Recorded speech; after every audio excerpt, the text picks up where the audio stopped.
Right now, the Law Sentiment API is revealing something intriguing. A sentiment score of -0.70, significantly lower than our historical baseline.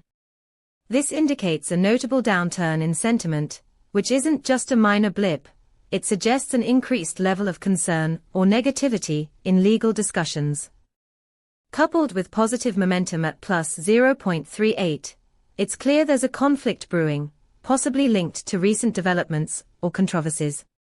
Our API provides you with in-depth sentiment analysis, returning insights across 19 semantic clusters, allowing you to pinpoint specific areas of concern within the legal landscape.